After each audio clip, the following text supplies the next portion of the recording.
Hello, everyone. We are going to talk about painting in this video. I am not a painter. I got through school somehow without taking a painting class. So these are just things that I've learned along the way and I'm sharing with you. Something that I need you guys to be aware of as we move through the semester and especially with our upcoming midterm, I want you to always be thinking about when you see an artwork, is it representational, abstract, or non-representational? And I'm going to try to touch on that with every single image that we look at, especially for this presentation. This is a painting by Claude Monet. You no doubt have heard of Claude Monet. He was an impressionist painter, and he mostly painted landscapes. And the way that he painted them would have been in what we call today plein air painting or plein air. And basically, what that means is that the artist would have been sitting on site in front of whatever they were painting and drawing it, painting it from life. Obviously, they wouldn't have been able to take a picture at this point and bring it home or just like pull up something on their phone. So most of this is done in situ, on site, plein air painting done right while you're looking at it. When Impressionism, the movement started happening, Monet had this piece in a show and they laughed. The critics laughed. They said, "This is terrible. This is not real painting. This is just an impression of a painting." Get it? So Monet and his contemporaries were like, okay, whatever. And he took the painting out of the show, as did his friends, and they created their own show. And it was basically the impressionist show of the rejected work, the work that the other people didn't like. This movement was really new, and people weren't used to seeing unusual works that weren't as realistic and didn't show exactly what you were seeing. You know, there's a lot more interpretation here. Formally, we could talk about perspective, a lot of atmospheric perspective. Things get fuzzier and less defined as they move away from us. The boats get smaller. Complementary colors, we have certainly a lot of blue and then just a little orange of the setting sun going on there. Another piece by Monet, his haystacks are incredibly famous. Here, you could also talk about perspective, so atmospheric perspective as those haystacks get smaller as they move into the distance, and things become more blue the farther away from the viewer that they are. This is a work by Edward Degas. Degas did a lot of pieces about dance and theater and ballerinas, especially. This is also Impressionism. Um, this I would consider to be representational because we do understand what's going on here. We know that those are ballerinas. We know that they're going to be on stage. Um, they're rehearsing. We can also talk about complementary color here. So there's a lot of green and red in the background, which are complementary colors.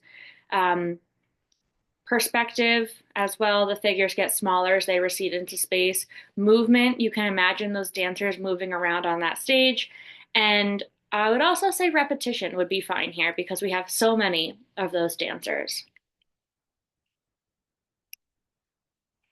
Another one by Degas, different content, different scene. So these would be jockeys playing.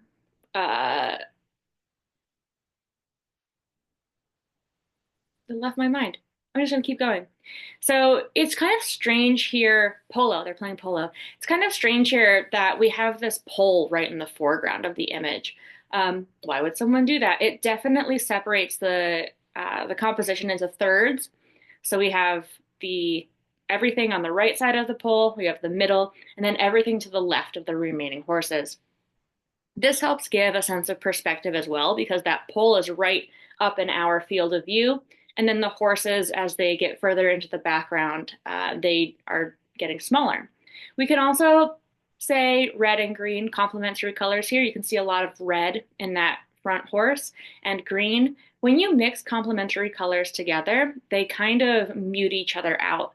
And so that's how they're getting more of those gray, kind of muddy brown tones in the horses, and that's giving a lot of um, some movement actually to the piece, as well as a lot more visual interest. Another dancer painting by Degas, repetition, perspective as far as figures getting smaller as they go into the background. Again, here, red and green complementary colors. You have that red pop with the girl's bow and the couple in the background with their clothing, and then the pretty green wall space in the back. I just added this slide. I don't know if you guys are music fans or if you know who Chappell Roan is, but she wore this really beautiful Degas dress by Gaultier to the Grammys this year. So art history on the red carpet. Love to see it. This is an artist named Wallace E. Kandinsky. A lot of you have chosen his artworks for some of your assignments, and this is abstraction. We don't really see things here that we completely identify with, but color is a big thing here. Very bright, saturated color, but you would need to talk about color scheme a bit more, and there's not a definite color scheme going on here. Line, for sure. We have a lot of lines. It's giving a lot of movement because the lines are diagonal. Shape, um, and form are really big here. Another piece by Kandinsky. Again, I think you could say like repetition and movement really serve here. We don't really have depth, so space and perspective are not going to be applicable here. But abstract forms, geometric shape, but these are a little bit more organic, but those are things you could talk about.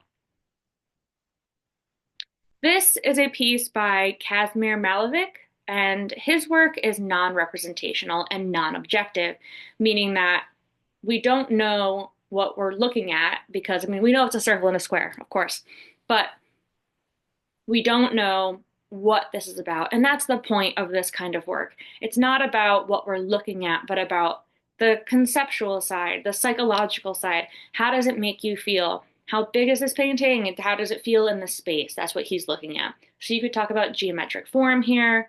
You could talk about positive and negative space.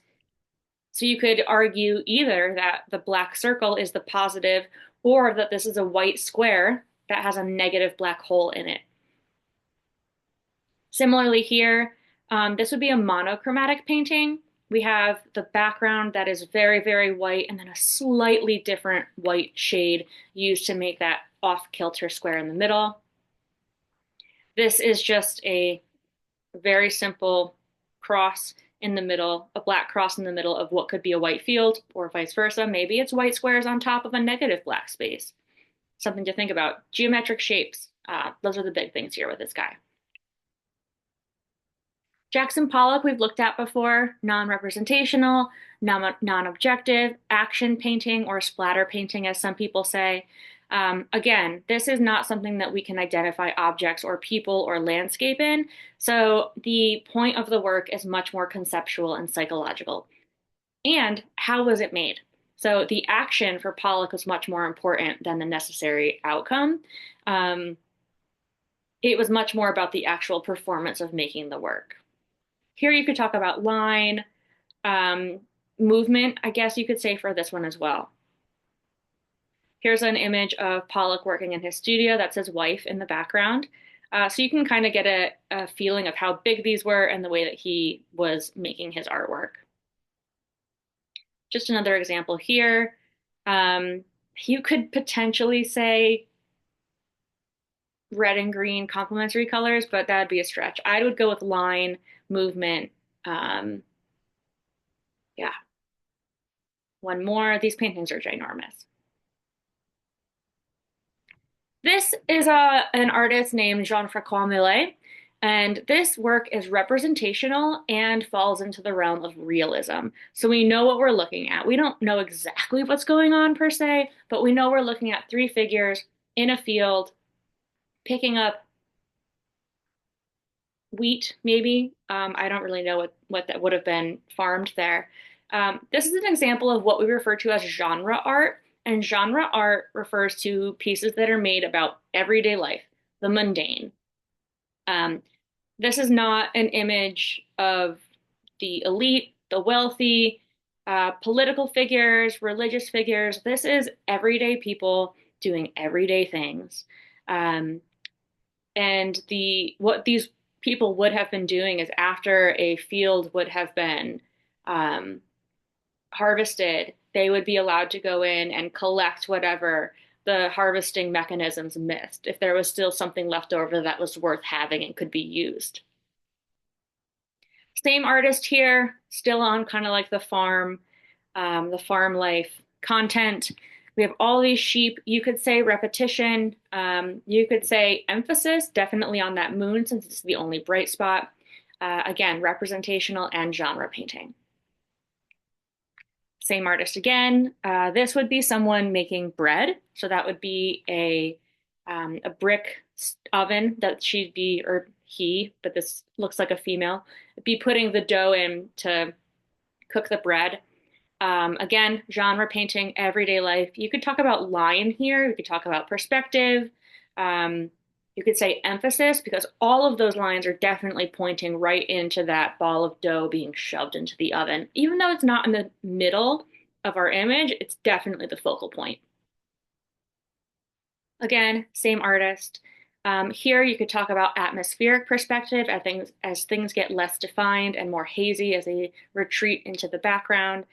You could potentially talk about symmetry here. Those two figures balance each other out really well. And even though she has kind of like a wheelbarrow behind her, he does have that pitchfork in the ground next to him. This is an artist named Thomas Eakins. This again is representational art, again, genre painting, just a baby toddler laying on the ground playing with their blocks. But you could absolutely here talk about complementary color. There's so much red and so much green.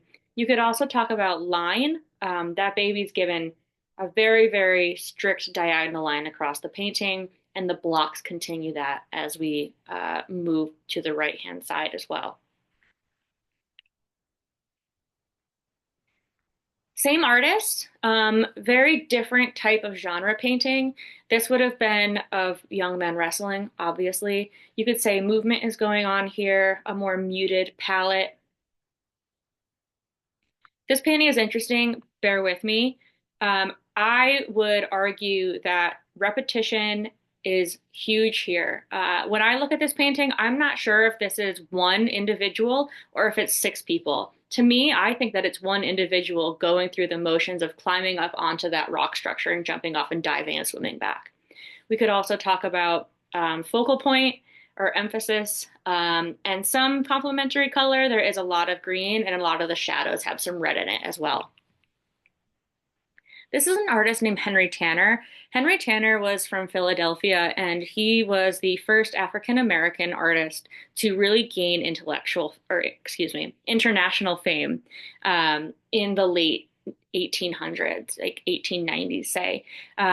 He was the first African American student accepted into the Philadelphia Academy of Fine Art. He later went on to move to Paris and spent most of the remainder of his life there. He did come back to the States for visits to see his family, but he really found acceptance and growth in Paris. This would be another example of a genre painting, everyday scene of maybe a parent and a child or a grandparent and a child sitting at the table. We could refer to this as monochromatic in that there's really only one color being used here, which is kind of that sepia red, and then black and white joined with that.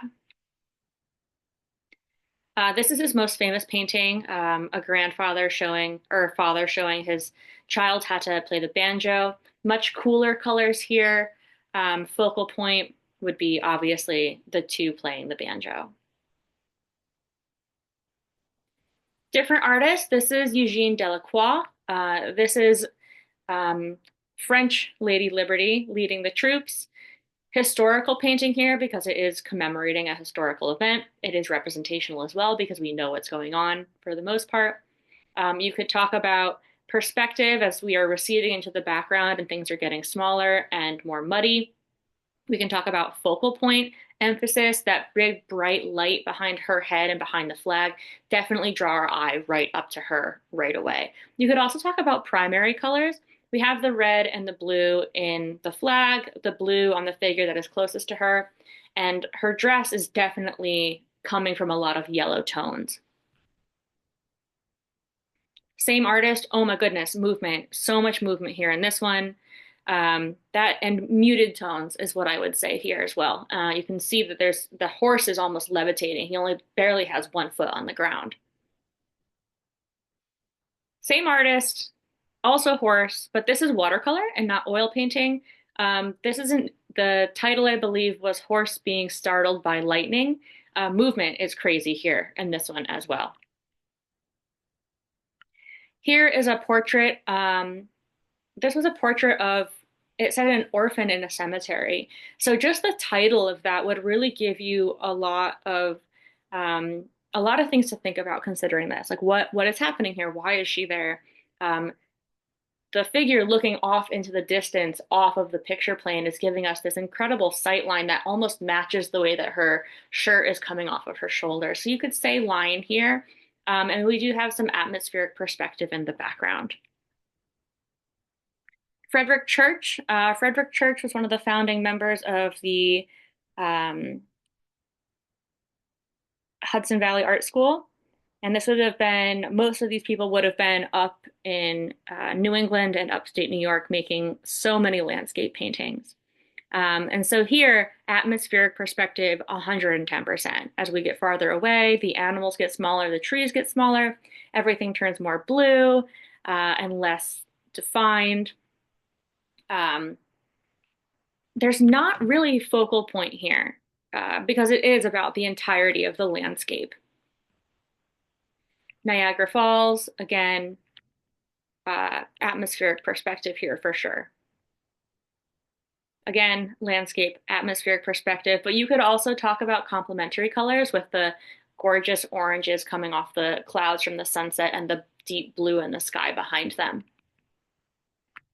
This is an artist named Kehinde Wiley.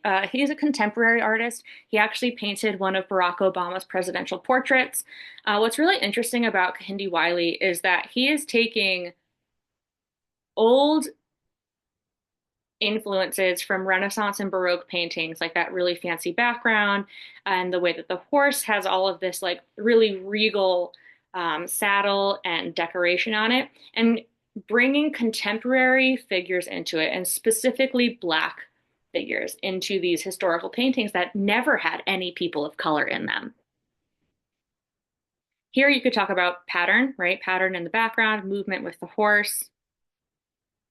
Here we have a reference image and then an image with iced tea. And that's a painting. That's not like a photograph setup of a reference image for him. That's the actual painting.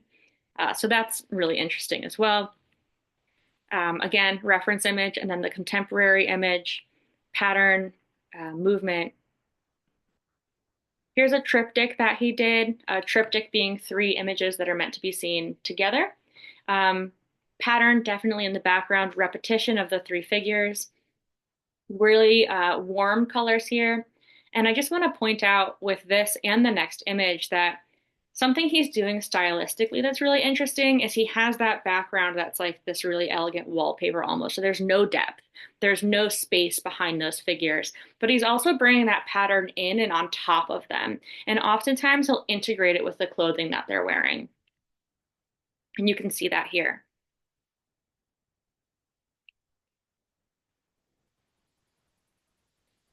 Here is a still life painting by an artist named Willem Hedda.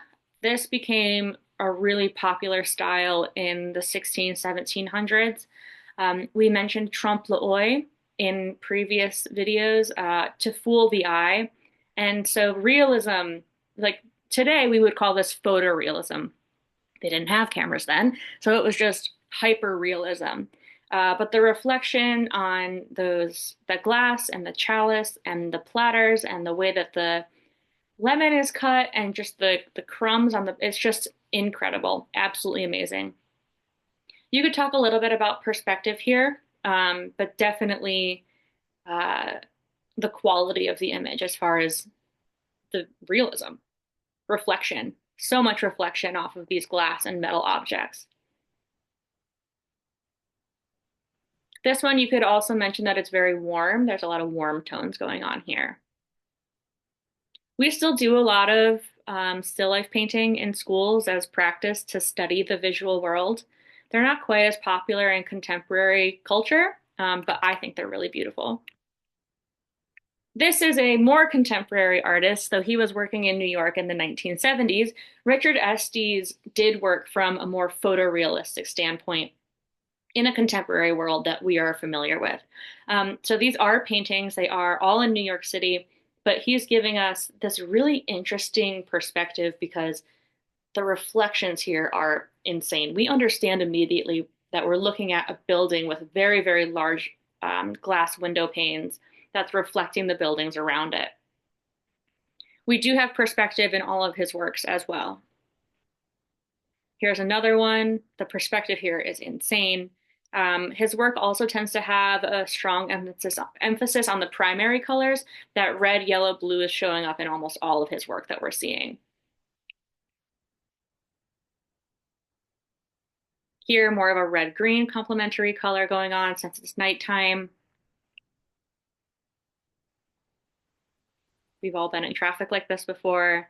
But the reflection on the back of that car's windshield with the kind of distortion going on there versus the very rigid, you know, vertical that we see in the like real world beyond it is a very, very interesting contradiction. Here we would have symmetry. And we've all seen something like this if you've been at the airport. Repetition. So these would have been phone booths, but repetition with all those vertical lines with those windows would be really something to mention here with this artist. I would say repetition here as well with the rungs going down within that train car and the reflections that are happening and the light bouncing all around. All right. This is a painting by an artist named Vermeer. The painting is called Girl with a Pearl Earring, and then the figure that we have on the right-hand side is Scarlett Johansson. I believe they made a movie. I'm not a big movie buff. But you have an assignment, and the assignment is to basically recreate a painting that you're interested in. It's called the Getty assignment, so take a look at that. I think it's pretty straightforward. It got really popular right at the beginning of COVID. Have fun with it. I think you can have a lot of fun with it. People like to use their pets as well. Um, so feel free to do that. And that's what I have for you for painting, and I will see you next time.